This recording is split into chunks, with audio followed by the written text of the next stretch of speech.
이제 노동부가 참 할 일이 많은 것 같습니다. 그다음에 동일 노동 동일 임금 이거는 원래 헌법적인 원리 아닌가요? 그렇습니다. 동일 노동, 정확하게 동일 가치 노동, 동일 임금. 그게 그거지 뭐. 네, 그게 그런데 이게 잘 안 되는 이유는 첫 번째로는 동일 가치 노동, 동일 임금이 정착된 거는 산별 교섭이 기업별 교섭보다는 어떤 산업의 그 직무에 맞는 임금 수준을 정하기 때문에 좀 유럽의 선진국들은 되게 그렇게 하고 있다는 거죠. 그렇게 하니까 동일 가치 노동, 동일 임금 되는데 저희들은 기업별 노조 체계이기 때문에 어려운 점이 있습니다. 그래서 저희들은 노동부에서 먼저 직무 분석을 해서 예를 들어서 내가 자동차 생산 노동자라면 기업과 다르게 어느 정도의 가치가 있는지를 분석하고 그것이 임금 분포 공시제를 저희들이 하고 초기업 교섭을 촉진해서 동일 가치 노동, 동일 임금 토대를 만들 생각입니다. 쉽지는 않지만 우리 사회는 매우 합리적인 것처럼 보이면서도 너무 말이 안 되는 게 많아요, 그죠? 저번에 사실 이 자료를 내 보다가 적정임금, 최저임금 얘기를 했던 건데 이 상식적으로 보면 당연히 똑같은 일을 하고 똑같은 성과를 내고 똑같은 시간을 일하고 하면 보수가 똑같아야 되는데 이게 이 사람이 정규직이냐 비정규직이냐 가지고 비정규가 더 억울한데 더 덜 줘버려서 더 억울하게 만들고 도저히 납득하기가 어려운 상식적으로 이제 그런 일이 실제로 벌어지죠. 비정규직은 근데 그걸 너무 당연하게 받아들여요. 네. 그 가치 체계에 대해서 좀 우리가 뭔가 잘못 알고 있는 거 아니냐. 그러니까 이게 그런 게 있는 것 같아요. 소위 경쟁의 원리? 이게 과연 공정하냐 이런 철학적 논리하고도 좀 연결이 되는데 일종의 그 능력주의의 능력주의. 한계입니다. 예. 그러니까 이게 똑같은 노동을 하는데도 좀 부당하게 좋은 혜택을 받는 자리를 몇 개 만들어 놓고 그 자리를 차지하기 위해서 막 노력을 한 다음에 그게 내가 시험 잘 봤으니까 그 자리 차지하고 나는 그때부터는 덜 기여하면서도 더 많이 혜택을 받는다. 특권적 지위. 이게 공정한 거냐? 공정하다고 볼 수 없습니다. 이게 이제 부당한 편익을 누리는 경쟁. 그 경쟁에서 이겨서 부당한 지위를 노리는 게 그 능력에 따른 공정의 결과다. 이렇게 생각하는 경향이 있죠. 그런 경향이 일부 있고 만연돼 있습니다. 대통령께서 말씀하셨듯이 그러한 능력주의는 불평등을 심화시킵니다. 그러니까 그런 것도 노동부가 하기 어려운 일이긴 하지만 노동 영역에 특히 이런 게 많은 것 같아요. 네, 그래서 대통령께서 국무회의에서 지시한 것처럼 공공 부문에서부터 비정규직이 고용도 불안한데 처우도 낮다면 두 가지 이중으로 겪게 돼 있는 겁니다. 네. 최소한 고용이 불안하다면 처우에서는 그래도 조금 더 어떤 하여튼 국가가 가장 큰 사용자인데 가장 모범적인 사용자가 돼야죠. 그렇게 하겠습니다. 그리고 그 부분을 관할하고 책임지는 데가 노동부니까 노동부가 다른 타 부처를 잘 관리하셔야 됩니다. 노동 문제에 관한 한. 예. 그런데 기재부하고 행안 말 안 들어요? 기재부 말 안 듣는 게 아니고 잘 하겠습니다. 네. 재정을 아끼기 위해서 그럴 수 있긴 한데 그건 부당한 것 같습니다. 그리고 정년 연장 문제는 논란이 좀 많던데 AI 직업 훈련 확충이라고 하는 항목도 있네요. 네. 지금 아까 AI 말씀도 많이 하시던데 네. 이게 전 국민들에게 AI 역량을 강화해 주는 것도 필요하고 네. 특히 현업 노동자들에게 소위 정의로운 전환 이 가능하려면 소위 AI 시대에는 이 AI 역량을 갖추는 게 진짜 중요하잖아요. 그렇습니다. 아까 말씀드린 것처럼 AI가 일자리를 사람을 대체하는 게 아니라 AI를 쓸 수 있는 사람으로 대체될 이것도 기획을 잘 하셔야 될 것 같고요. 네. 노동절 명칭을 복원한 건 아주 잘 됐고 노동절 명칭을 복원하면 문제는 지금 근로자의 날을 이제 노동절로 이름을 바꿀 거잖아요. 네. 그런데 지금 근로자의 날은 법정 공휴일은 아니어서 그렇습니다. 금융기관은 다 쉬는데 공무원들만 출근해가지고 네. 그 일이 돼요? 그래서 학교 같은 데는 어떤 일이 벌어지냐면 공무직들은 쉬는데 선생님들은 또 출근해야 돼요. 학생들은 나오고 학생들은 또 나와야 되고 또 그런 문제가 있어서 이번에 저희들이 인사혁신처하고 협의를 해가지고 교사 공무원들에게도 노동절 날 되찾은 62년 만에 되찾은 노동절 모든 일하는 시민들이 하루 격려할 수 있도록 법정 공휴일 추진하는데 교사 노동자들은 그렇게 하기로 하고 네. 그러면 공무원 노동자들은 어떻게 할까요? 교사 공무원 다. 아 공무원도 네, 다? 교사 공무원 다. 네. 여기 계신 분들 다. 아, 네. 표정이 별로 좋아하는 표정은 아닌데 아, 우리 이래야 된다는 생각이 드나 보죠? 그냥 법정 공휴일을 하자 그 말이죠? 예, 그렇습니다. 뭐 말이 너무 우회해가지고 네. 임금체불은 잘 정리하고 계신 것 같고 또 자료상으로 보면 임금체불은 총액은 경제 규모가 늘어나면서 총액은 늘어나는데 인원수는 줄고 있다. 예, 2조를 돌파했다 이런 것들이 나오는데 모수가 커지기 때문에 비율이나 인원수는 줄고 있다. 예, 해당 당사는 줄고 있고 청산율도 88% 육박하고 있습니다. 청산율이라고 하는 게 일단 체불이 발생했다 정리되는 예, 걸 그렇습니다. 말하는 거죠. 예. 얼마 동안에? 그건데 청산율은 88%인데 아니 그러니까 얼마 그 기준 통계 기준일이 몇 달인가요? 그 해 그 해? 예. 그해 맞죠? 예, 당해년도. 그 12월에 체불했다가 그러면 한 달 이내에 해야 청산율이라고 1월 달에 한 건 거기 안 들어주는 거예요? 그건 다음 해에 또 다음에 통계. 다음 해에 청산된 걸로? 네. 그래서 제가 이번에 그 대통령께서도 떼인 돈 받아드리겠습니다 했는데 그게 지금 일하고 돈 떼먹으면 안 되는 거거든요, 사실은. 그렇죠. 그게 제일 억울한 일인데 법정형도 너무 낮고 벌금으로 떼운다는 표현이 건데 벌금이 더 싸게 치니까 그렇죠. 네, 근절이 안 되고 특히나 체불 한 사람이 또 합니다. 그래가지고 이번에 법정형도 상향하는데 노동 인권 교육을 의무화해가지고 좀 집체 교육도 하고 정말 집체 교육? 네, 설마 이건 아니겠지? 아니 그런 건 아니고 그런 건 아니고 예를 들자면 우리가 집단 교육? 네, 집단 예를 들어서 뭐 그 저거 네, 저 음주운전 같은 거 하면 교육받으면 또 감면해주고 이런 거 있듯이 네, 네, 네. 이 문화를 확산시켜야 되기 네. 때문에 정말 일 시키고 돈 떼먹으면 안 나 집체 교육 그래서 갑자기 옛날 생각나서 아, 그건 아니고요. 그 노동인권 교육을 좀 의무화하는 걸 추진하겠습니다. 알겠습니다. 대지급금 지급 범위 확대도 해야 될 것 같아요. 이게 소위 체당금 제도라는 거잖아요, 그죠? 그렇습니다. 부도가 정말로 지급 능력이 안 돼가지고 체불하는 경우가 있습니다. 그 경우에 나라가 먼저 3개월치를 지급해 주는데 6개월로 늘렸습니다. 6개월로 늘리고 네네. 대상도 좀 늘리고. 네, 그렇습니다. 그럼 이제 그 구상 청구해야 되는데 그거를 이제 그 관리 잘 안 된다는 소문이 있던데. 회수율이 맞아요. 20% 어간인데요. 그래서 저희들이 이번에 제도를 바꾼 것이 국세 체납 절차를 도입해가지고 네. 그 전에는 판결문 받고 가니까 그때 이미 돈 그러게. 빼돌리기 없어가지고 이제 국세 체납처럼 곧바로 들어가서 법 개정하고 네. 체납되면 아까 법 개정했습니다. 아 했어요. 네. 그럼 이제 국세청으로 넘기도록 하시죠. 국세청에 이런 건 다 맡기기로 했거든요. 네. 아까 오전에, 네. 좀 전에. 네네. 이주 노동자 인권 얘기도 있네요. 네네. 그 이주 노동자들에 대한 인권 보호 문제는 정말 각별히 신경 써줘야 됩니다. 네. 이게 제가 이번에 최근에 순방을 다녀보니까 그 창피해서 가끔씩 그 당신네 나라 가가지고 그러는데 뭐 저기 때린다면서 뭐 그런 얘기 그다음에 월급 떼먹다며 예? 뭐 이런 얘기들 들으면 정말 수치스러워요. 국격이 떨어지는 일. 예, 정말 국격 떨어지는 거죠. 그래서 외국인 노동자들의 인권 침해 사례가 발생하지 않도록 사전 교육을 잘 하시든지 해주십시오. 네, 그렇게 네. 하겠습니다.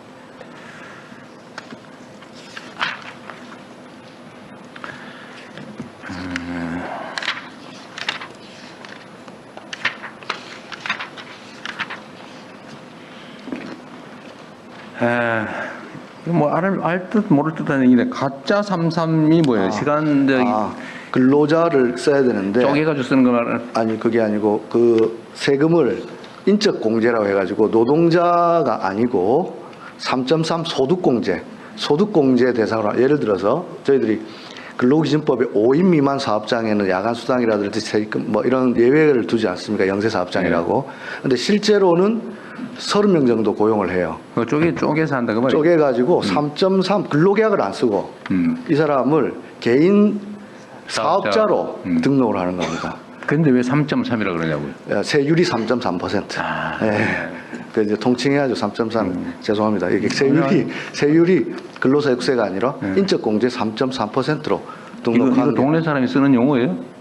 이제 현장에서 가짜 3.3 그- 단속해달라는 그 그 현장이라고 하는 게 그 공무원 현장을 말하는 거예요. 죄송합니다. 예. 제가 있던 현장이라서 아직 적응이지 않습니다. 그래요? 이게 아니고 이제 단체에서는 가짜 3.3 단체에서. 단속해달라고 하는데 이번에 국세청하고 연계해가지고 실제로 저희들이 12월 1일부터 단속에 들어갔습니다. 예를 들자면 3.3% 세금을 내기 위해서 노동 근로자라고 안 하고 예. 그 사업자로 해가지고 사업자로 해가지고 소액 사업자로 만들어가지고 만들어가지고 실제로 최저세만 낸다. 예, 하면은 4대 보험 안 내도 되고 알겠습니다. 예. 근로기준법에도 예외가 되니까. 근데 이 지불 능력이 있는 그런 사업장 예를 들면 뭐 네. 예, 그런 데에 대해서는 강력하게 단속하겠습니다. 그리고 근로감독관 네. 제가 늘리라고 했는데 네네. 간이 작아가지고 그러신 것 같아요. 올해 1,000명 늘렸어요? 예. 그 내년에 1,000명, 내후년에 700명, 내년까지 2,000명입니다. 그 후에 350명. 예. 이렇게 4,900명을 늘리면 8,000명 되는 거예요? 아닙니다. 아, 그렇죠. 지금 현재 3,000명 수준이니까 약 그 정도 육박합니다. 네네. 10,000명도 안 되는 거예요?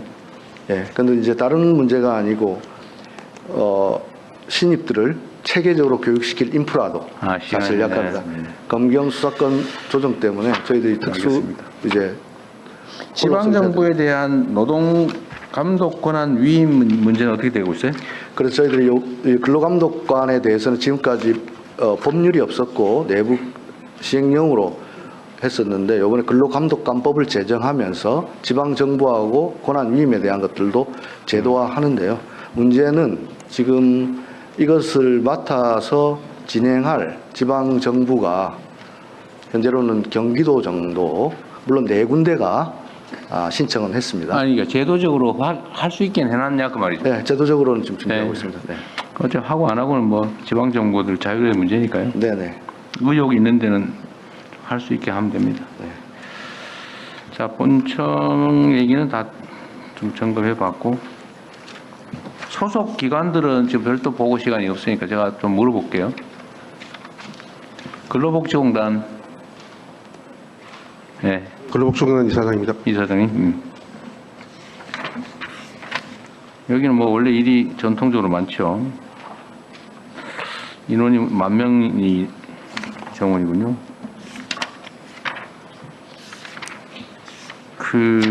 뭐 다른 일들은 특별히 뭐 현안이 없는 것 같은데 그 산업재해 인정 판정 있잖아요. 예. 요새는 어떨지 모르겠는데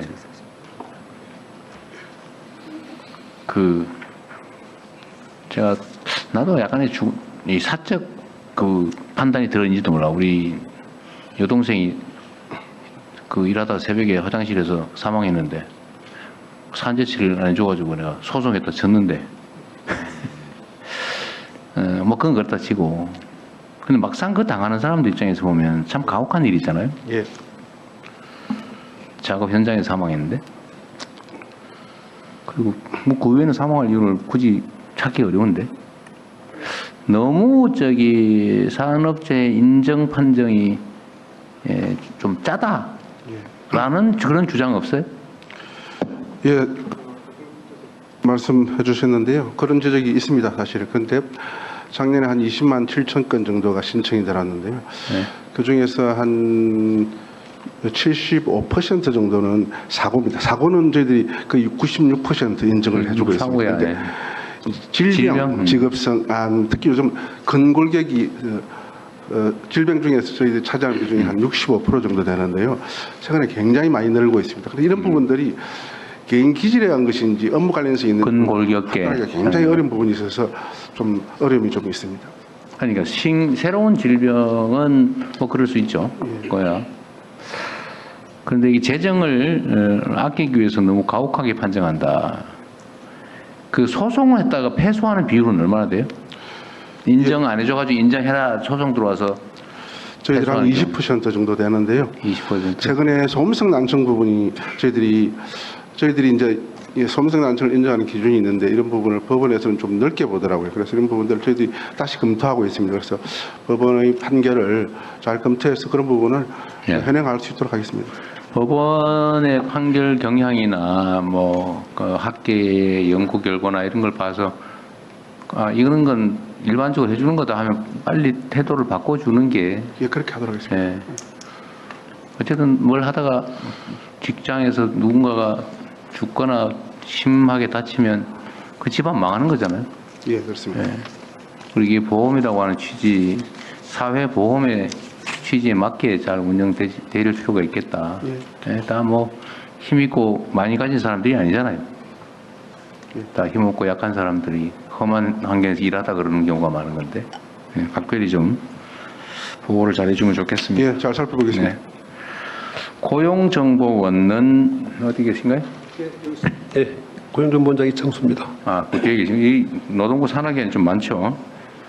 고용정보원은 인원이 430명이고 그렇습니다. 뭐 열심히 잘하고 있나 봐요. 특별히 문제가 없네요. 감사합니다. 열심히 하겠습니다. 자, 고용정보원 그렇고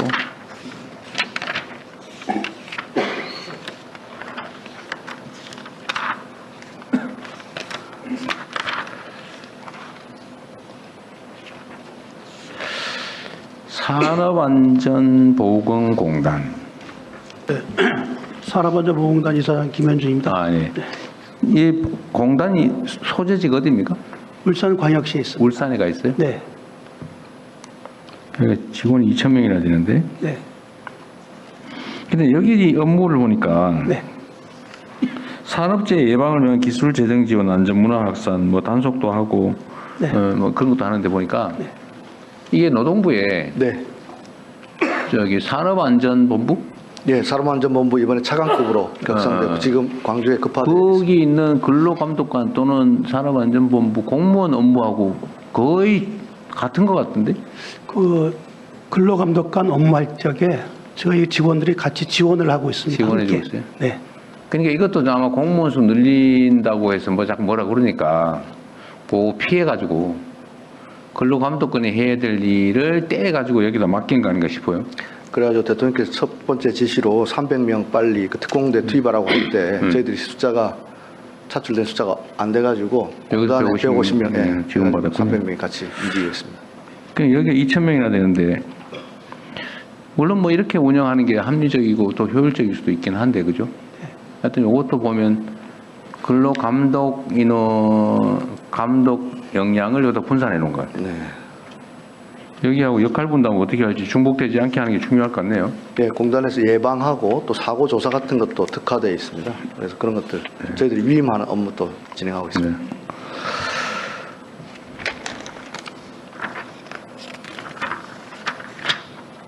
요즘 산하기관들이 보면 이런 것들이 꽤 많은 것 같아요. 그러니까 이게 정부 조직을 포퓰리즘적으로 좀 운영한 거 아닌가 하는 생각이 들 정도인데. 자, 산업인력공단이라고 하는 것도 있네요. 네, 산업인력공단 이사장 이호영입니다. 근데 여기도 하나 물어봐야 되는데 정원 1836.605명 0.605명은 뭐예요? 네, 현원이 그런 거 아까 보니까 이해를 했는데 예를 들면 뭐 시간제 근로자 그러니까 이해는 하는데 네, 그렇습니다. 정원이 왜 이렇게 605명은 뭐 0.605명은 뭐예요? 또 몇 명이나 써져 있겠지? 그 0.605가 이제 시간제 근로자분들에 대한 근로 시간을 인원으로 환산을 하게 되면 아니 그건 정원에 설마 그래 놓지 현원이 그럴 수는 있는데 네. 정원이 왜 그러냐 그 말이죠. 정원이 정원도 설마 원래- 법에다 그래 놨을까? 정원도 원래 이제 그 과거에 좀 히스토리가 긴데요. 기재부에서 정원을 인정받을 때 시간 선택제 근로자에 아. 대한 부분을 받아오면서 정원이 그렇게 법에 의한 게 아니고 지침으로 받았는데 지침이 네. 몇 명이 아니고 뭐라고 잔뜩 써놨는 모양이군요, 기준을. 그래서 네, 거기에 맞춰서 계산을 하다 보니까 0.605명이 나왔다. 네, 네, 그렇습니다. 참 이런 거 좀 고치라고 하세요. 한 몇 명 이러면 되지. 아니 반올림을 하든지. 네, 저들 현안 0.605명 어떻게 하는 거예요, 도대체? 예. 반 3분의 2만 어떻게 해가지고. 네. 자, 산업인력공단은 그렇고.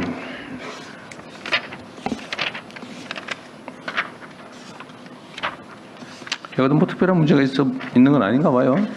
네, 열심히 잘하십시오. 자, 장애인 고용공단. 네, 장애인 고용공단 네. 이사장 이종성입니다.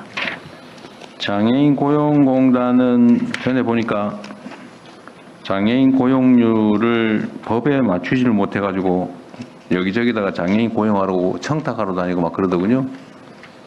법에 맞추지 못한다는 건 아니고요. 비율이 몇 퍼센트 이렇게 돼 있는데 네. 특정 지역이 거기 못 맞추면 그렇죠.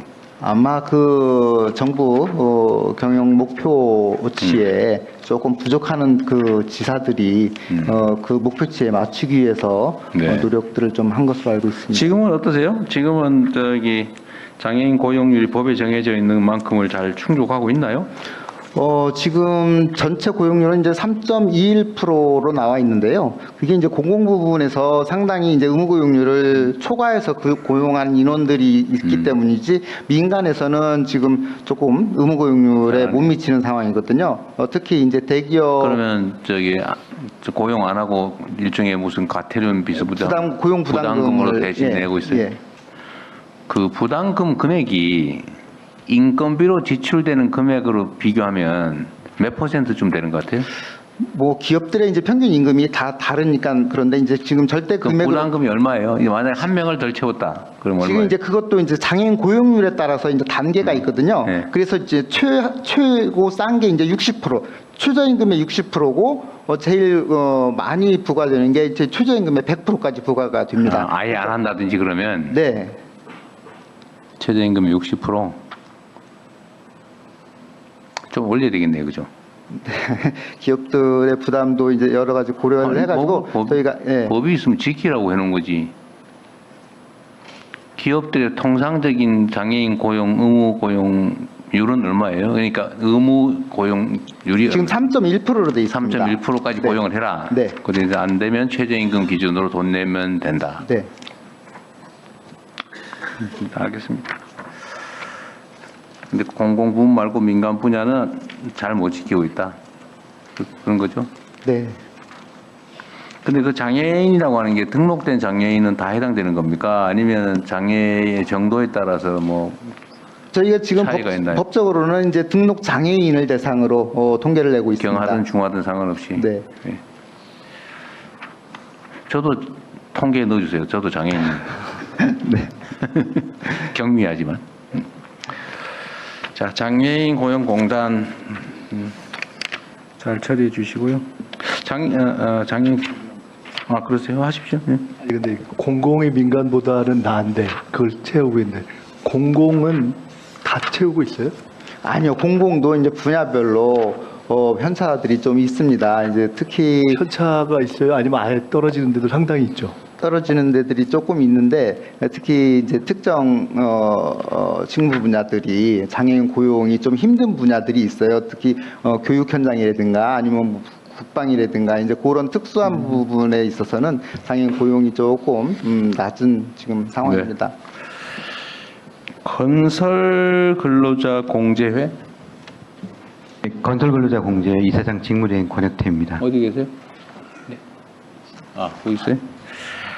건설 근로자 공제회는 226명, 6.5명이 정원인데 여기에 예산 재원은 어디서 나와요?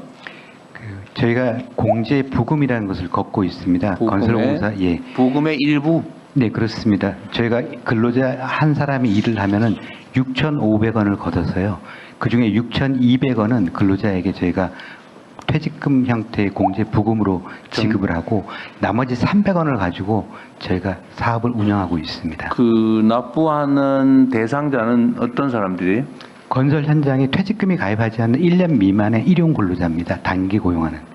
그걸 건설 노동자한테서 걷는 건가요? 아니면 아닙니다. 사업자한테서 걷는 건가요? 건설 근로자가 일을 하면 현장 사업주에게 걷습니다. 사업주에게? 예, 법이 지금 적용되는 것은 공공공사 현장은 1억 원 이상, 민간은 50억 원 이상 공사 사업장이 대상이 되고 있습니다. 네네. 근로자, 건설 근로자 하루 근무에 대해서 6,500원을 떼서 6,200원은 적립해주고 네, 그렇습니다. 300원은 비용으로 쓴다는 거군요. 네. 지금 여기 그 적립한 건 누가 여기서 관리해요? 네, 저희가 관리를 하면서 관리 운영을 하고 있습니다. 주로 가지고 있는 채권이나 네. 그다음에 증권 이런 데 투자도 하고 네. 대체 투자라고 해서 사업에 투자도 하고 있습니다. 이거 언제부터 하고 있어요? 그게 2013년인가로 제가 13년 그때 생긴 조직이에요? 그러면? 예, 그렇습니다. 2000 네, 대충 됐습니다. 예, 10년대에 생겼다는 거고 지금 현재 가지고 있는 기금 총액은 얼마 정도인가? 약 5조 6천억 정도가 되고 있습니다. 5조요? 예. 연간 얼마 정도씩 늘어요? 그때마다 좀 다른데 올해 같은 경우는 굉장히 저희가 건설 건설 경기가 경기가 안 좋아가지고 나쁘니까. 예, 줄어들 때도 있고요. 원래 좀 줄어들 때도 있고 보통 한 쉽게 말하면 5조 정도를 1조를 거두면은 그 중에 약 한 1,000억 정도 남는다고 생각이 됩니다. 기금이 계속 차가 상당히 있습니다. 기금이 계속 늘어나기는 하겠죠? 네, 기금이 늘고 있는 가장 큰 이유가 공제 부금이 조금씩 올라가고 있고 적용 사업장도 지금 늘고 있습니다. 그래서 좀 늘고 지급은 언제 하는 거예요? 지금은 건설 근로자가 퇴직을 할 텐데요. 건설 근로자, 일용 근로자가 언제 그렇습니다. 퇴직입니까? 근데 예, 만약 1년 이상 1년 이상 일하다가 더 이상 일을 안 하게 되었을 때가 있고 일단 가장 중요한 건 60세 넘어서 자기가 일반 근로자와 60세 넘어서 일을 안 하게 되면 그때 제가 청구를 할 수 있습니다. 그러니까 이게 이제 청구할 자격의 문제일 텐데. 네, 그렇습니다. 기본적으로는 퇴직이라는 게 더 이상 건설 근로자 일을 안 할 때, 네, 건설 그렇습니다. 노동을 안 할 때라고 정해놓고 구체적으로 어떻게 할지는 본인 의사에 맡기는 거예요? 아닙니다. 60세 이상이 된 후에는 청구를 할 수 있고요. 60세 이전에는? 예. 60세 이전에는 그 1년 이상 일을 안 하게 되었을 때 특별한 사유가 있는 이상은 저에게 청구를 할 수 있습니다. 1년 이상 일을 안 하면 60세 이전은 뭐 다른 직업으로 전업을 하거나 이럴 때도 해당이 됩니까? 예, 전업됐을 때 해당이 됩니다. 건설 노사발전재단은 예. 사무총장 발전. 네네. 노사발전재단은 노사관계 개선, 상생협력, 노사문화 구축. 주로 뭐 교육 사업 하시는 거예요? 예, 교육도 있고 뭐 컨설팅도 하고 그렇습니다. 사용자 측, 노동자 측, 예, 양쪽 다. 예, 그렇습니다.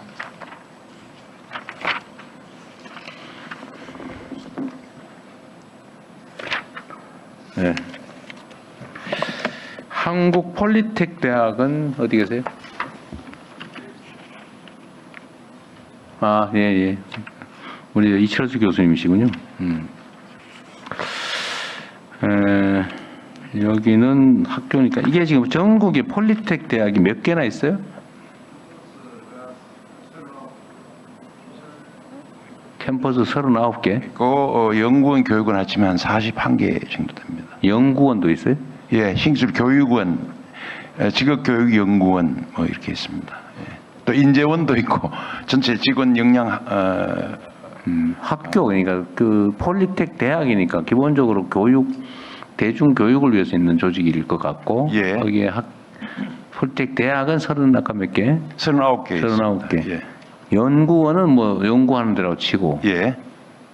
그것도 뭐 있다고 그랬죠 아까? 신기술 교육원. 교육원. 예. 교육원은 대학하고는 다른 거예요? 예. 근데 저희 교직원들의 역량을 강화하기 위해서 이번에 AI가 나오게 되면 AI 리터러시라든지 역량을 강화하기 위해서 저희들이 내부 구성원들을 대상으로 교육도 하고. 내부 구성원들이요? 예. 여기 예산은 4,400억. 4,431억인데 예산의 구성은 특별하게 해서 3,494억을 받는다 그 말인가요? 예.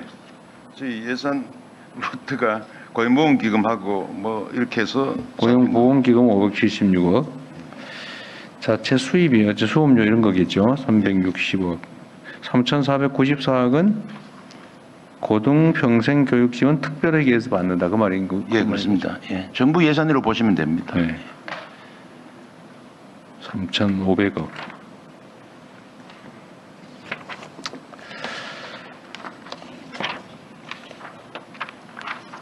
AI 교육에 대한 수요들이 좀 많다 그 말이죠. 예, 그렇습니다. 예. 그 대통령께서 사버린 AI를 추천하셨고 또 국민 모두의 AI를 말씀하셔서 노동부에서 원래 AI 테스트베드로 한 학교당 25억 해서 4개를 배정해서 네. 저희들이 실험을 합니다. 그리고 KI와 협업을 해서 디지털 세계 AI를 저희 물리적 세계로 옮기는데 같이 협업하기로 했습니다. 저도 폴리텍 대학 강연을 몇 번 가봤는데 일종의 이제 학과 내용이 정말 다양하더군요. 255개 학과가 있습니다. 학과 종류가 255개예요. 예, 그렇습니다. 산업과 시대 수요에 반영하다 보니까 네. 그렇게 맞춤형으로 만들었습니다. 뭐 없애고 새로 생기고 이게 꽤 자유로운가 보죠? 그 생명이죠. 저희들이 1년에 학과 신설 폐지에 5년 평균 한 500억 정도, 매년 500억 정도 듭니다. 예. 기계도 사고 시대에 맞추고 하기 때문에 노동부와 긴밀히 협의해서 네. 하고 있습니다. 알겠습니다. 고용노동교육원? 네, 한국고용노동교육원 부원장 김종철입니다. 네. 정원은 115명이고 이것도 앞에서 본 거하고 좀 약간 겹치는 게 있는 것 같은데 하도 많아가 비교가 안 되긴 한데 노동교육원? 노동교육원은요, 네. 1987년도에 저희 노동자 대투쟁이 있었고요. 네. 89년도에 노사 갈등 예방을 위해서 교육 수단을 통해서 노사 갈등 예방을 위해서 설립이 되었습니다. 네. 꼭 필요한 조직이다 그 말이죠? 매우 필요합니다. 사실 매우 꼭 정도가 아니고 지금 뭐 연간 40만 건의 개별 노동 분쟁 네. 그리고 연간 1000여 건의 조정 신청을 합니다.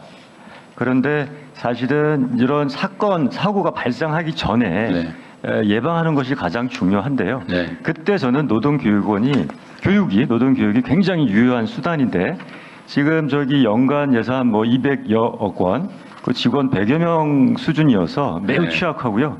이런 노동 존중 우리 사회를 실현하기 위해서는 노동 교육이 반드시 강화되어야 된다고 오히려 생각합니다. 늘려야 된다. 네.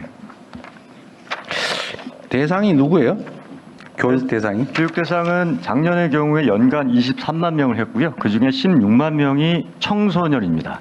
그리고 그 중에 만여 명은 우리 노동부 공무원들을 다 노동교육원에서 교육을 하고 있습니다. 그래서 근로감독관 증원을 하게 되면은 노동교육원이 그 교육 수요를 다 감당해야 합니다. 그리고 현장에 노사 관계, 노사 갈등 이런 현장에 사업체 노사 당사자들도 교육을 하고 있습니다. 그 교육은 뭐 아주 추상적으로 뭐 어떤 교육을 하는 거예요?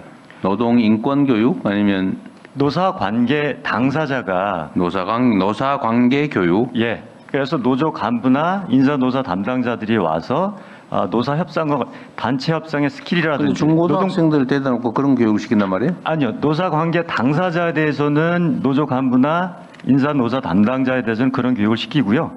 청소년들에 대해서는 예컨대 요번에 이제 고3들이 수능을 보고 난 이후에 거기에 이제 현장에 찾아가지고 교육을 한다라든지 그런 청소년 노동 교육도 있고요. 그 청소년들에 대한 노동 교육 내용이 뭐예요?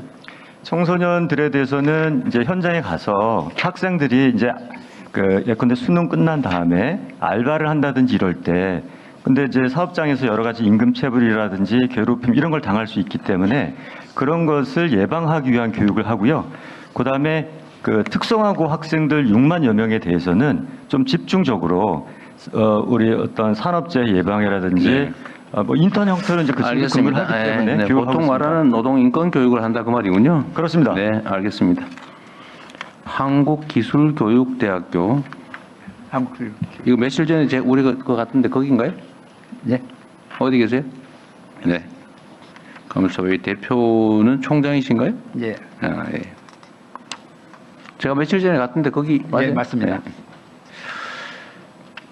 네. 여기는 기술교육대학교 하고 폴리텍 대학하고는 뭔 차이가 있어요? 저희는 이제 4년제 아. 대학으로서요. 폴리텍 대학에서 원래는 거기 교사 양성을 위해서 직업을 교사 양성을 위해서 설립이 됐습니다. 그런데 지금 현재는 이론과 실무를 겸비한 실천공학 기술자 양성과 평생 직업 능력 개발을 선도하는 그런 허브 대학 역할을 같이 하고 있습니다. 원래 출발은 직업훈련교사 예, 거기서부터 양성기관이었는데 이제는 일반 학생을 받는. 일반 학생 받아가지고 이론과 실무를 50대 50으로 하면서 현장 문제 해결을 하고 청년 스킬 미스매치 문제를 해결하는 학생 정원은 몇 명이에요? 저희들이 그 학부 대학을 합해서 한 5,500여 명 됩니다. 입학생 기준. 매년 한 900명 남짓 900명 정도가 입학, 입학을 해요? 예. 학부는 몇 명? 학부가 그 4,000 아니 입학생. 입학생이 10명 됩니다. 910명이고 대학원은 대학원이 한 500여 명. 500명이요? 1,400명 정도 매년 들어오는데 정원은 다 찹니까? 항상 충원은 100% 유지하고 있습니다.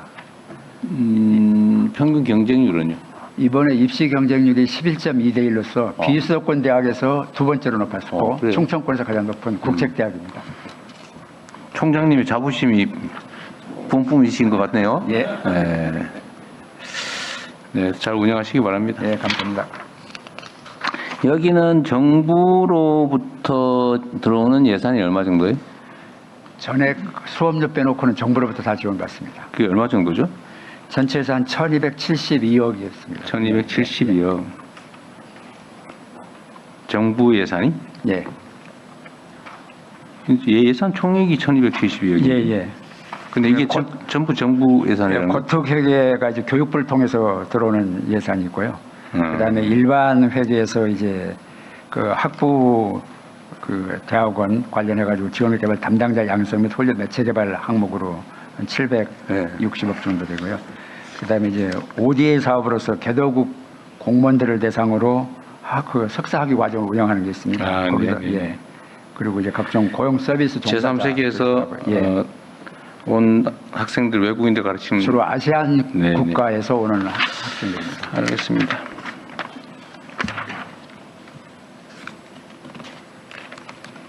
그리고 다음에 사회적 기업 진흥원.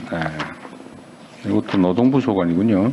예, 사회적기업진흥원장 정성국입니다. 네, 여기 있습니다.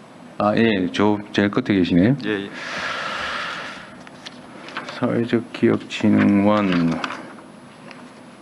여기 정원이 124명. 293억 예산인데 이것도 전부 전액 정부 예산인가요? 예, 그렇습니다. 사회적 기업이 점차 중요해져 가고 있는데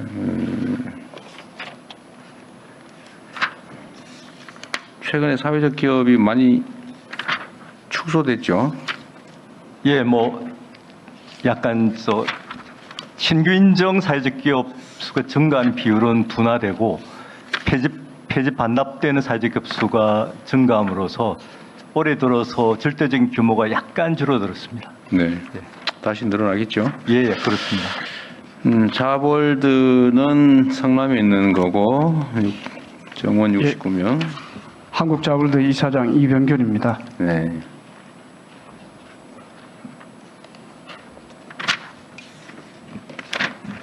거기는 뭘 신축한다고 어디 자료가 있던데?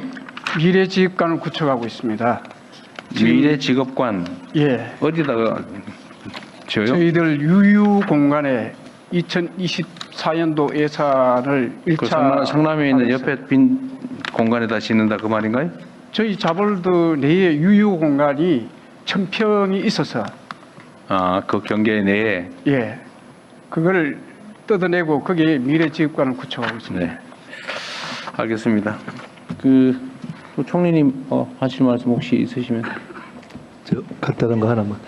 그 지난 시기에 가장 많이 우리 노동 관련 이슈 중에서 강조가 되고 국민들께서도 관심 가지시는 것이 산재 관련 아닙니까? 근데 사실 그게 가장 중요한 문제인데 우리가 노력하는 거에 비해서 50억 이상 50인 이상은 줄고 50억 이하 50인 이하는 이제 여전하거나 또는 심지어 늘고 있어서 걱정인데 저도 불시정공을 가보니까 이게 꼭 돈이 들지 않는데도 관성 때문에 그렇게 진행되고 있는 부분이 많아서 참 문제다. 쉽지 않겠다 하는 생각이 들었는데 제가 이 말씀 드린 이유는 집중력을 잃지 말고 포기하지 말고 저희들이 이 문제는 계속 쭉 좀 체계적으로 계속해서 좀 성과를 계속 내가자.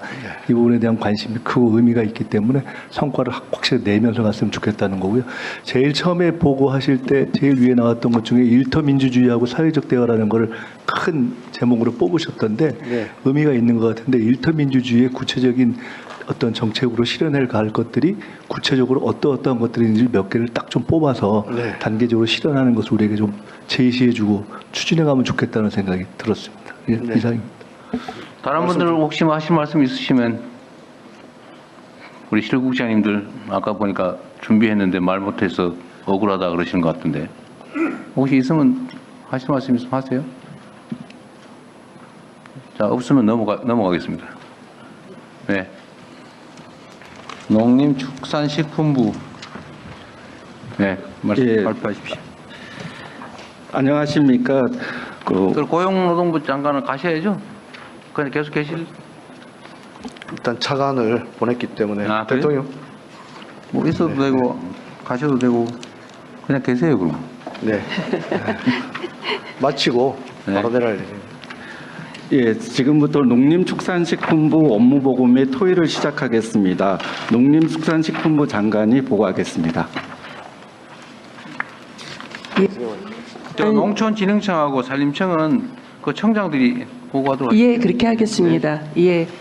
농림축산식품부 먼저 업무 보고 드리고 농촌진흥청과 산림청 순서대로 보고 드리도록 하겠습니다. 예.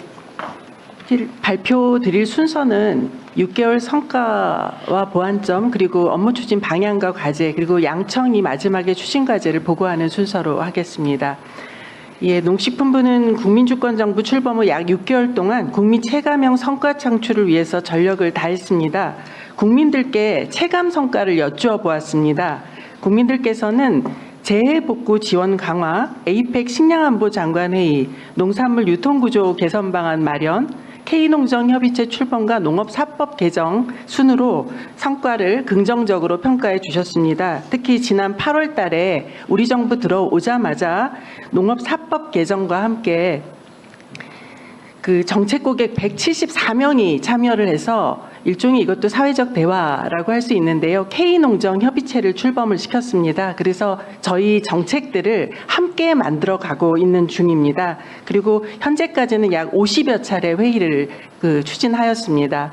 앞으로 보완해야 될 사항들이 상당히 있습니다. 저희 고유의 식량안보 등 농업 본연의 역할을 강화하면서 그 기후위기와 같은 문제도 있지만 또 최근에 청년들이 농촌 창업을 더 활발하게 한다거나 K푸드의 전 세계적인 열기가 있다거나 이렇게 기회 요인도 상당히 있습니다. 그래서 이런 것에 맞춰서 국정 과제를 속도감 있게 추진해서 조기에 국민들께서 효능감을 느낄 수 있도록 성과를 창출하도록 하겠습니다. 무엇보다 국민 참여형 거버넌스를 토대로 해서 충분히 소통하면서 저희들이 가진 문제를 해결하도록 하겠습니다. 그래서 정책의 연속 그리고 과감한 혁신의 책임을 가지고 농정을 새롭게 대전환해 나가도록 하겠습니다.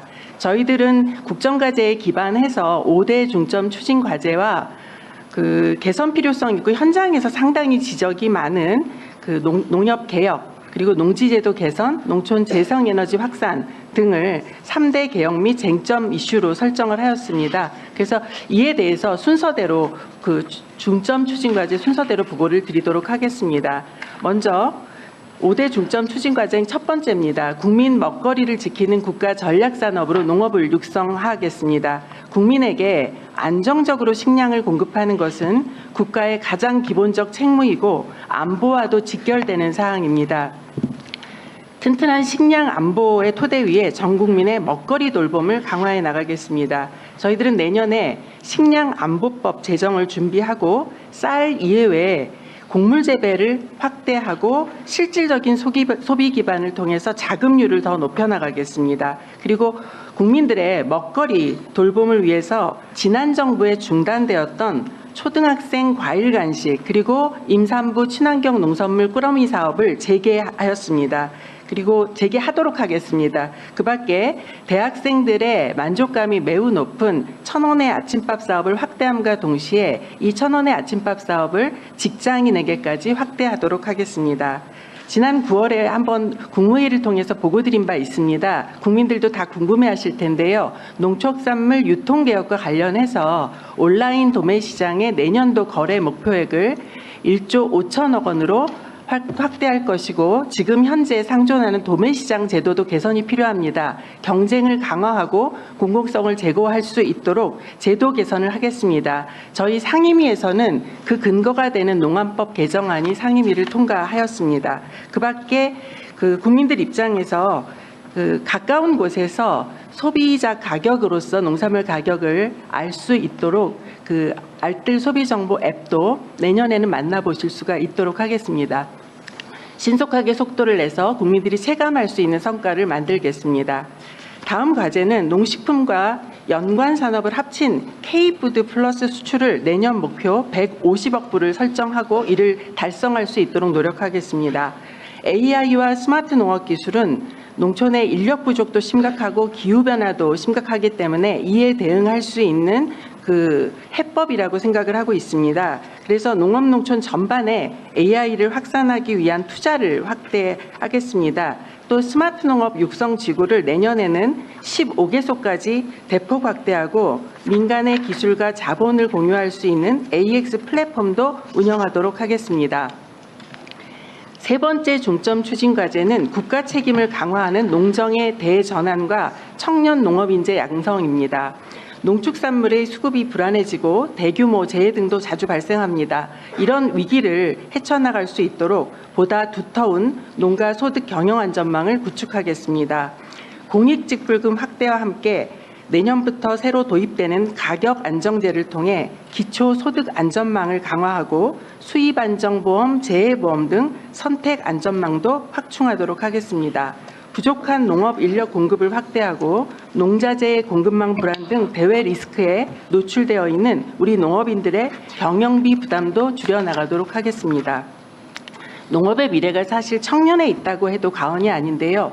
청년 농업 인재의 육성을 위해서 양보다는 질 중심으로 정예화하고 그들이 준비하고 성장, 은퇴까지 체계적으로 지원할 수 있도록 촘촘한 제도를 만들도록 하겠습니다. 네 번째 중점 추진 과제는 균형 성장에 기여하는 살고 일하고 쉬는 공간으로서의 농촌을 구현하겠습니다. 농촌 소멸 위기 극복의 대안으로 기본소득은 내년부터 시범 사업을 시작합니다. 기본소득을 마중물로 지역경제의 선순환을 이끌고 경제인문사회연구회와 함께 실증 연구를 통해서 증거 기반의 정책 모델로 만들어 나가겠습니다.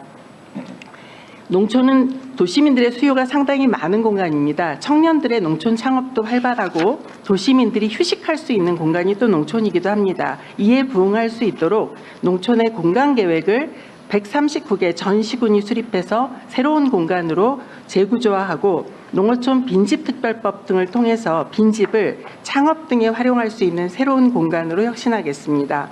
농촌의 사회연대 경제를 복원하고 활성화하겠습니다.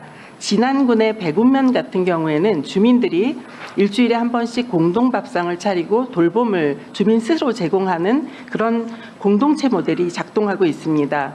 또한 사회적 농장의 모델도 있습니다. 이러한 주민 중심의 사회연대 경제조직을 확대하는 동시에 농촌의 필수 서비스 지원을 시설 설치 방식이 아니라 이동장터, 의료 왕진버스 등 찾아가는 서비스 중심으로 개편하고 지역과 협력해서 이를 더 확산시키도록 하겠습니다.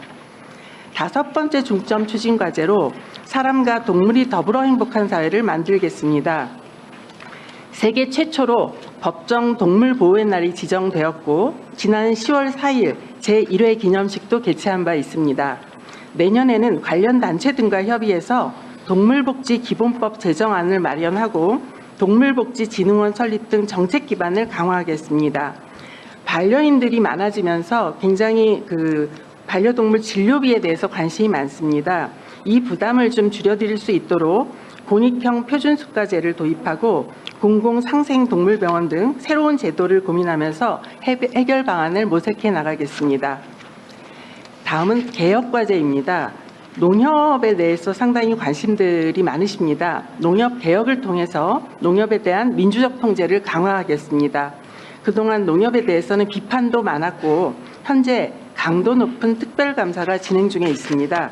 농협 중앙에는 자금과 인사, 운영의 투명성을 높이고 조합은 내외부 통제 기능을 더욱 강화하겠습니다. 아울러 이번 특별감사 결과를 토대로 해서 추가 제도 개선 사항을 발굴하고 입법이 필요한 사항은 국회와 적극 협의하도록 하겠습니다. 이번 계기에 우리 농협이 조합원과 농업 농촌을 위한 건강한 협동조합으로 거듭날 수 있도록 근본적인 제도 개선을 추진하겠습니다. 다음은 쟁점과제입니다. 쟁점과제가 2가지인데 첫 번째는 농지제도 개선에 관한 것입니다.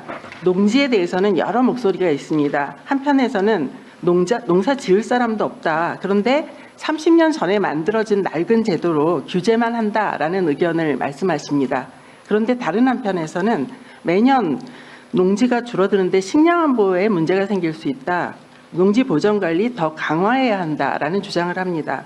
이렇기 때문에 농지제도에 대해서는 우선 폭넓은 공론화가 우선이라고 생각을 하고 있습니다. 다만 농지에 화장실 설치 등과 같이 이견이 없고 우선 현장 체감도가 높은 과제들은 개선을 먼저 빨리 하도록 하겠습니다. 그런데 농지 소유와 임대, 관리체계 등 전반적인 사항은 농지 활용과 보전을 조화롭게 고려해서 합리적인 대안을 만들어내도록 하겠습니다. 다음은 2번째 쟁점과제입니다. 농촌 재생에너지 확산입니다. 농식품부는 영농형 태양광의 제도와 햇빛 소득 마을 조성, 농촌 재생에너지 확산을 주요 국정과제로 적극 추진 중에 있습니다. 농촌에는 사실상 활용 가능한 부지도 풍부하고 저수지도 있고 공공건물도 많이 있습니다. 이런 자원들을 적극 활용해서 햇빛 농사를 짓고 농업인과 주민들의 소득을 올릴 수 있는데 문제는 전력계통 부족입니다. 그래서 관계부처 협력하에 전력계통을 확보하고 에너지 공급 장치도 지원하도록 하겠습니다. 또한 의견 수렴을 거쳐서 임차농을 보호할 수 있는 방안 그리고 영농 활동을 확인해서 실효적으로 제재할 수 있는 방법을 제도화하겠습니다. 가축 분뇨도 에너지가 될 수 있습니다. 그래서 이에 필요한 규제를 완화해서 그리고 정책적 지원을 붙여서 우리 에너지 자립마을 등을 조성할 수 있도록 하겠습니다. 다음은 농촌진흥청에서 보고드리겠습니다. 네, 농촌진흥청에서 보도드렸습니다. AI 등 첨단 기술을 융합하여 더 커가는 농업, 국민간 확충과 폭염 취약계층에 대한 현장 밀착형 온열질환 예방 활동을 강화하고 2027년까지 밭작물의 70%를 차지하는 주요 8대 작물의 생산 전과정 기계화를 완성하겠습니다. 또한 봄배추 저장기간 연장, 병해충 방제와 준고령지 대상 배추 조기 출하 기술로 여름철 배추 수급 안정을 지원하겠습니다. 둘째, 창의적 기술 혁신을 통해 미래 신산업으로 농업 육성을 지원하겠습니다. AI 위성을 활용한 정밀 농업과 함께 중소형 스마트팜 개발 보급으로 스마트 데이터 농업을 확산하겠습니다. 그리고 기후 적응형 신품종 육성을 통해 기후위기 대응과 식량 자급률을 제고하고 저탄소 농업 기술을 실용화하겠습니다. 마지막으로 활력이 넘치고 모두가 잘 사는 균형 성장을 지원하겠습니다. 사회 서비스 수익 창출력 모델 확산으로 치유 농업을 산업화하고 청년 농업인 대상 교육과 기술 지원으로 안정 정착을 유도하겠습니다. 그리고 K-라이스벨트 사업 연계 아프리카 우량 벼 종자를 생산하고 농기자재 패키지 수출 지원 등 K-농업 기술의 글로벌 확산에 힘쓰겠습니다. 이상입니다. 네, 수고하셨습니다. 네, 다음 산림청 중점 추진과제 말씀드리겠습니다. 산림 재난으로부터 국민 생명을 지키고 누구나 숲에서 행복한 사람을 살리는 숲을 살리는 국민을 실현하겠습니다. 우선 선제적, 압도적 산불 대응으로 국민 안전을 수호하겠습니다. 초동 진화부터 기관 구분 없이 헬기 등 진화 자원을 즉각 투입하는 등 산불 진화를 혁신하고 영농 부산물 파쇄 등을 통해 소각 산불을 원천 차단하겠습니다. 다음으로 모든 국민이 숲에서 행복을 느끼도록 하겠습니다. 산림 서비스를 촘촘하게 제공하여 자살과 우울증 등을 예방하고 제2의 산티아고 순례길인 동소 트레일과 구그림을 활용하여 지역 경제가 활성화되도록 하겠습니다. 마지막으로 과학과 소통에 기반해 산림 산업을 혁신하겠습니다. 인도는 견고하고 튼튼하게 설치하고 산림 사업은 공정하고 투명하게 추진하겠습니다. 산림 산업으로 인한 안전사고는 최소화하고 청년 임업인도 적극 육성하도록 하겠습니다. 예, 감사합니다. 다음은 농림축산식품부 업무보고에 대한 정책 토의가 있겠습니다. 네, 수고하셨고요. 이게 보고서가 엄청나게 많던데.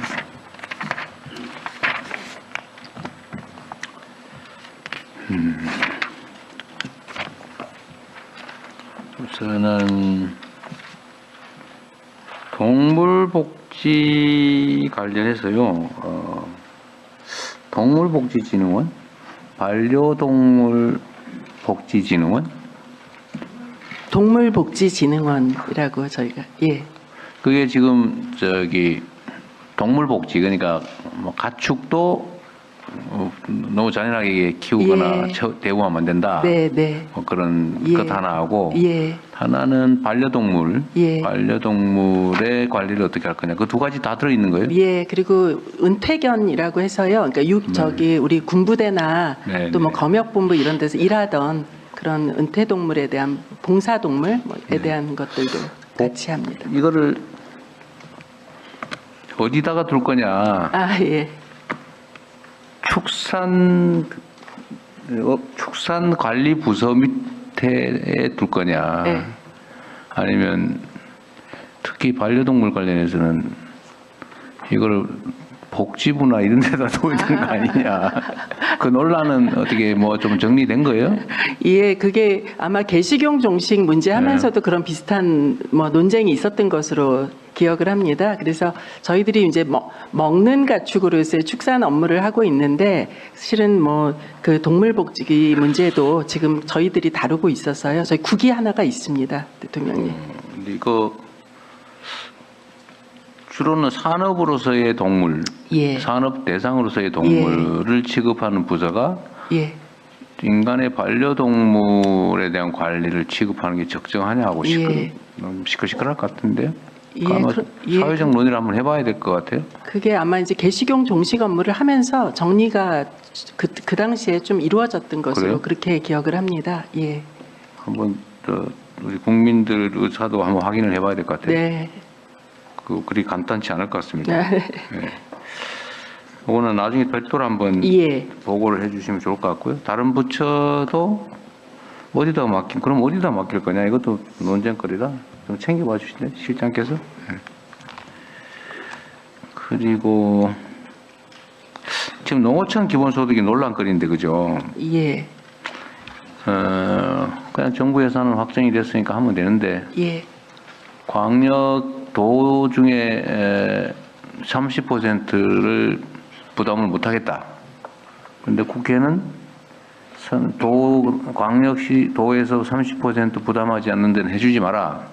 지금 그렇게 부대 조건을 붙여놨는데 근데 기초단체들은 광역도가 안 해준다는 이유로 왜 우리를 탈락시키냐. 차라리 그 돈을 우리가 낼게. 지금 이래 되고 있죠. 그런 의견을 가진 지자체도 있는 것으로 알고 있습니다. 그런데 이거는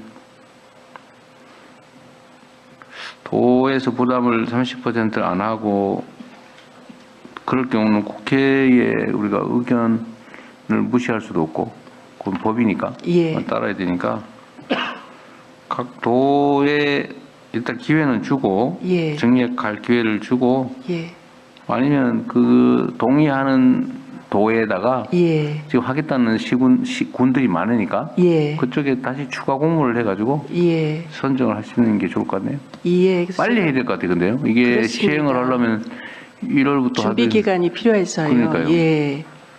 그래서 지금 대통령님 근데 도의 의견을 저희가 뭐 조회를 한 번 더 해봐야 하는데요. 또 그 우리 도에서도 뭐 부담을 하겠다라는 의견을 있으니까. 가진 곳들이 꽤 많아서 안 하는 데도 혹시 있을 수 있으니까 예, 그렇습니다. 그 안 하는 데는 30% 부담 못 하겠다 그러는 데는 빼고 예, 그만큼을 추가 공모를 해가지고 예, 할 때는 아마 지금 넘칠 테니까요. 예, 그걸 빨리 신속하게 너무 지연되지 않게 하십시오. 예, 그렇게 하겠습니다. 그리고 전 일본 쌀 수출하는 문제는 혹시 뭐 기본적인 정보를 좀 기본적인 알아보셨어요? 사항을 확인을 하였습니다. 어땠어요? 그래서 보니까 그 일본이 올해 저희가 이제 농무관 통해서 한번 확인을 해봤는데요. 올해 쌀 생산이 748만 톤 됐고요. 거기에 소비량을 제외를 하면 올해 전망은 37에서 한 51만 톤 과잉이다.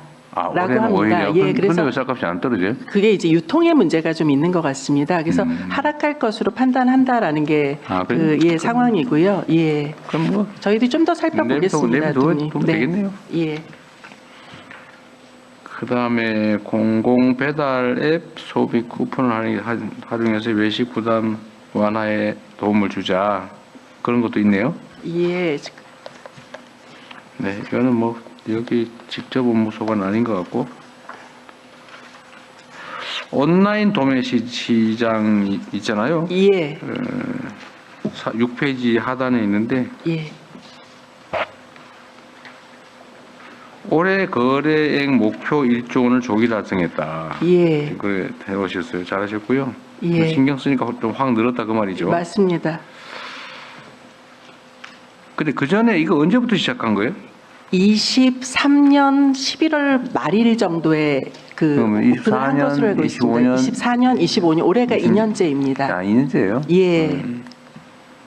뭐 비교하기가 좀 그러네요. 예. 알았습니다.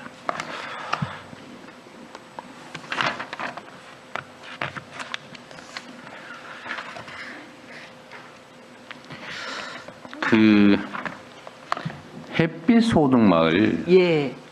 이거는 기후 환경부가 아니고 이게 다 같이 합니다, 대통령님. 주간 부서가 있을 거 아니에요. 기후부와 농식품부와 최근에 행안부도 같이 이야기하는 것으로 다 알고 관련돼 있습니다. 있는데 예. 주무 부서가 어디예요, 근데? 약간의 업무 분담을 한 것으로 알고 있습니다. 그래서 그러면 예. 구양리 같은 예.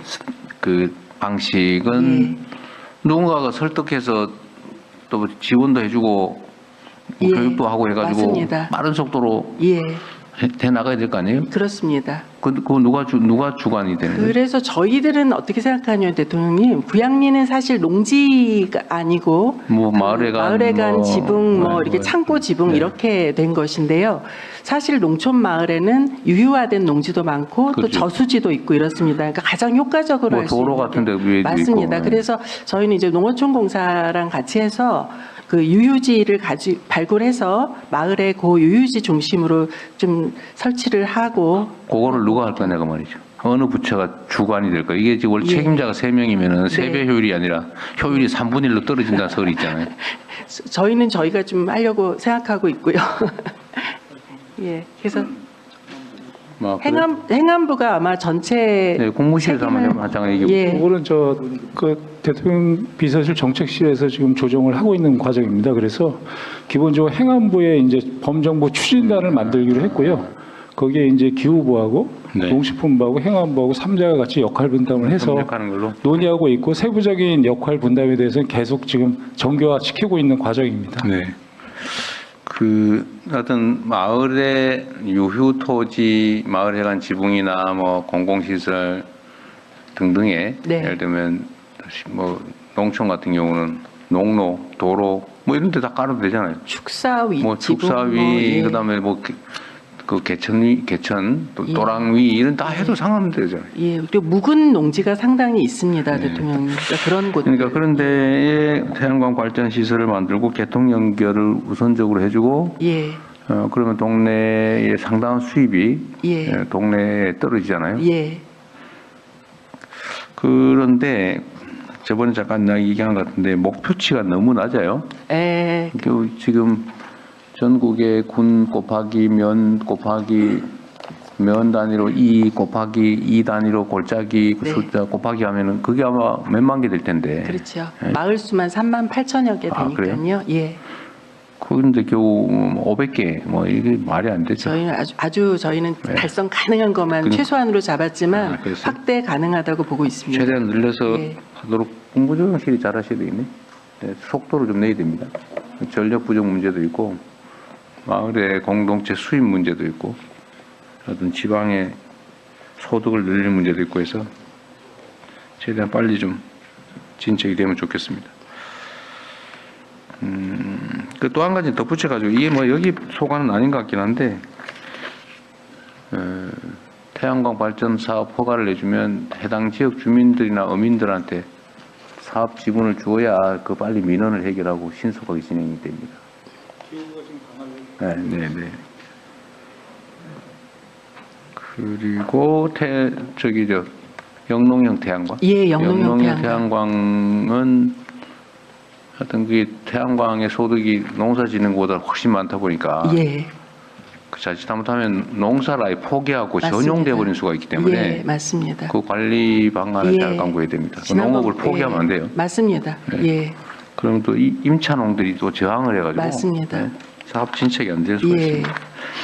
지금 GMO 안전 표시제는 어느 정도 진행됐어요? 그거는 식약처소 간의 법률인 것으로 알고 있고요. 지금 아마 그 우리 국정과제도 있기 때문에 그 국회에서 논의 중인 것으로 알고 있습니다. 그런데 이것도 농림부에서 신경을 써야 될 일이 맞습니다. 그렇습니다. 이거를 해야 국내 콩 옥수수가 콩 살아요. 등의 내 농산물이 소비가 활성화됩니다.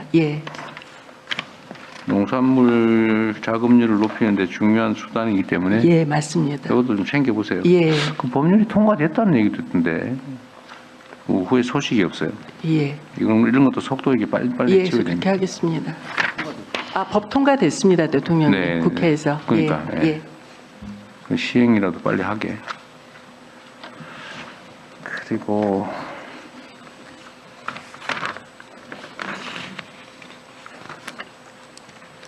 K푸드 내년에 150억 불은 몇 퍼센트 목표치를 올린 거예요? 올해 얼마 정도? 올해가 저희가 K푸드 플러스가 135억 불이었습니다. 근데 겨우 15억 불 해보겠다고 목표를 잡은 거예요? 너무 소심한데? 너무 소심한데 좀 더 높여 잡을까요? 좀 목표 잡아서 실천을 해야죠. 올해 증가 속도가 상당히 빠를 수 있는데. 그렇습니다.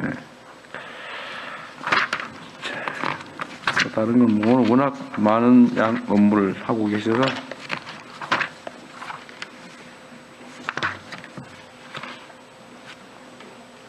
농협개혁 아까 말씀하셨는데 차원이 농협은 진짜 문제예요.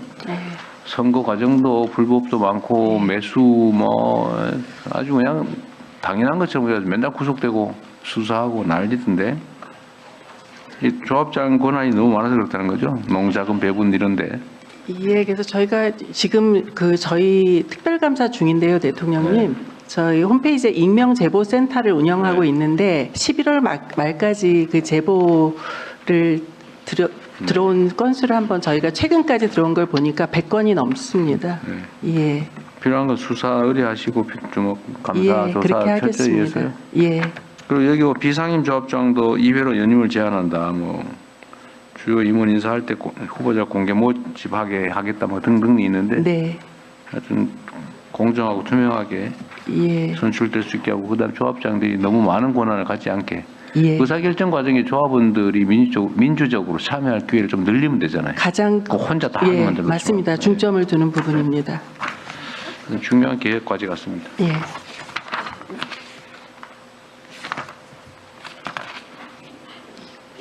여기 마사회도 여기 소관이에요? 그렇습니다.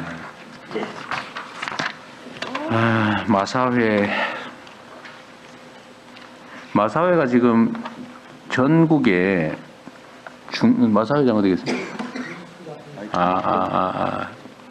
마사회. 여기가 과천이 본 경마장이고 지방에는 중개소가 있죠. 그 전국에 3개의 경마공원이 운영 중에 있고요. 경마공원. 예, 그러니까 서울 또 부산, 경남, 제주 이렇게 3개의 경마공원에서 경마가 시행되고 있고. 경매를 해요. 예, 그다음에 과천에서 하는 게 아니고. 예, 서울 부산, 경남에서도 있습니다. 똑같이 땅을 반절씩 차지하고 예, 그렇게 있고 제주에도 있습니다. 그리고 이제 전국에 조금 전에 말씀하셨던 것은 장애 발매소라고 그래서 저희 지사가 26군데 있습니다. 근데 직원이 889명밖에 안 돼요? 그건 이제 일반직 공채로 이렇게 뽑혀 들어온 직원을 얘기합니다. 내가 잘못 봤군요. 3,000명? 네, 그렇습니다. 2,700명이군요. 경마 지원직이나 이런 분들을 시간제 환산해서 그런데요. 실제 숫자는 훨씬 더 많습니다. 제가 좀 잘못 봤군요. 하여튼 불법 경마 건절도 중요한 일이고. 지금 과천에 있는 부지가 몇 평이라고요? 35만 평 가량 됩니다. 35만 평? 예.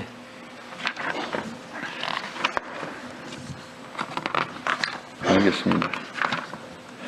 네, 수고하셨고요. 예. 축산물 품질 평가원? 예. 축산물 품질 평가원장 박병호입니다. 여기는 등급 비교하고 이런 데군요. 예, 등급 판정하고 있습니다. 공공기관 고객 만족도 6년 연속 우수하셨다고 일본에 써놓으셨네요. 예. 자, 잘하셨습니다. 축산물 이력 제도. 이건 축산물 이력 제도는 실제로 다 전면적으로 시행되고 있는 거예요? 아니면 일부만 하는 거예요? 예, 대부분의 축종은 지금 좀 하고 있습니다. 소, 돼지, 가금류도 좀 하고 있고요. 그 한우 있잖아요, 한우. 예.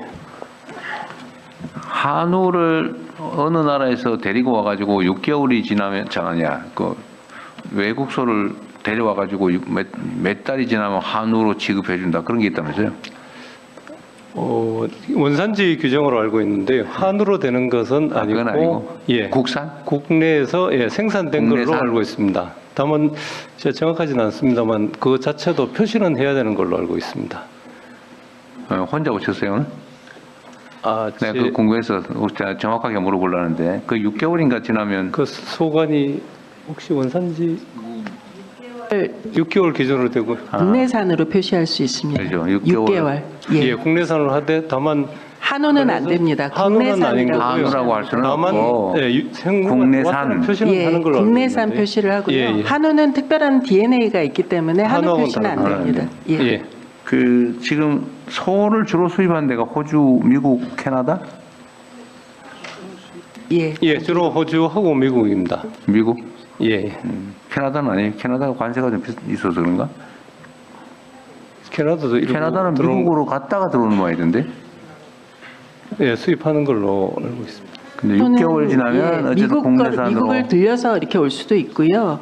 미국 들어오면 미국산이죠. 예, 그렇습니다. 그리고 아주 소량입니다. 캐나다에서 직접 들어오는 와요. 것은. 어쨌든 6개월 지나면 국내산으로 표시한다. 그런데 지금 다른 얘기인데 생우가 들어오진 않습니다. 안 들어요? 고기가 들어오지. 지금 뭐 미국 캐나다도 고기를 말씀하신 대통령님 생우를 말씀하시는 것 같아서. 저는 생우, 네, 생우는 들어오지 않습니다. 예. 예, 요즘은 들어오지는 않습니다. 근데 6개월 지나면 국내산으로 표시한다는 건 뭐예요? 예, 예전에 이제 과거에 한번 들어왔었는데 그 원산지 규정상 지금은 안 해요? 지금은 들어오는 거는 제가 알기로는 없는 걸로 알고 있습니다. 과거에 있어가지고 6개월 지나면은 이제 국내산으로 옛날 얘기다. 다만 이제 알았습니다. 표시를 하는 걸로. 근데 지금도 제도가 어쨌든 그렇게 돼 있는 건 맞는 모양이죠. 6개월 예. 지나면은 국내산으로 표시할 수 있다. 살아 있는 것 데리고 와서. 양봉업계 얘기가 여기 있네 보니까요. 예. 양봉에도 등급을 부여해요? 예. 그 꿀에 대해서 등급을 저희들이 부여를 하고 있습니다. 양봉은 지금 양봉 가구가 몇 가구나 있어요? 뭐 모르시겠지. 뭐 직접 하는 게 아니니까. 지금 농가는 27,000 정도 농가였습니다. 아, 그래 많네요. 네. 예. 지금 요새 벌이 죽어가지고 농가들이 다 많이 간다고 그러대요? 그거는 좀 2, 3년 전의 얘기고요. 지금은 어느 정도 회복됐고 자연 감소분만 한 15에서 17% 매년 일어나고 계속 줄어들어요? 네. 민원수가 부족해가지고 양봉이 안 된다고 주장하대요? 그래서 지금 민원수를 계속 확보하고 있는데 산림청하고 같이 해서요.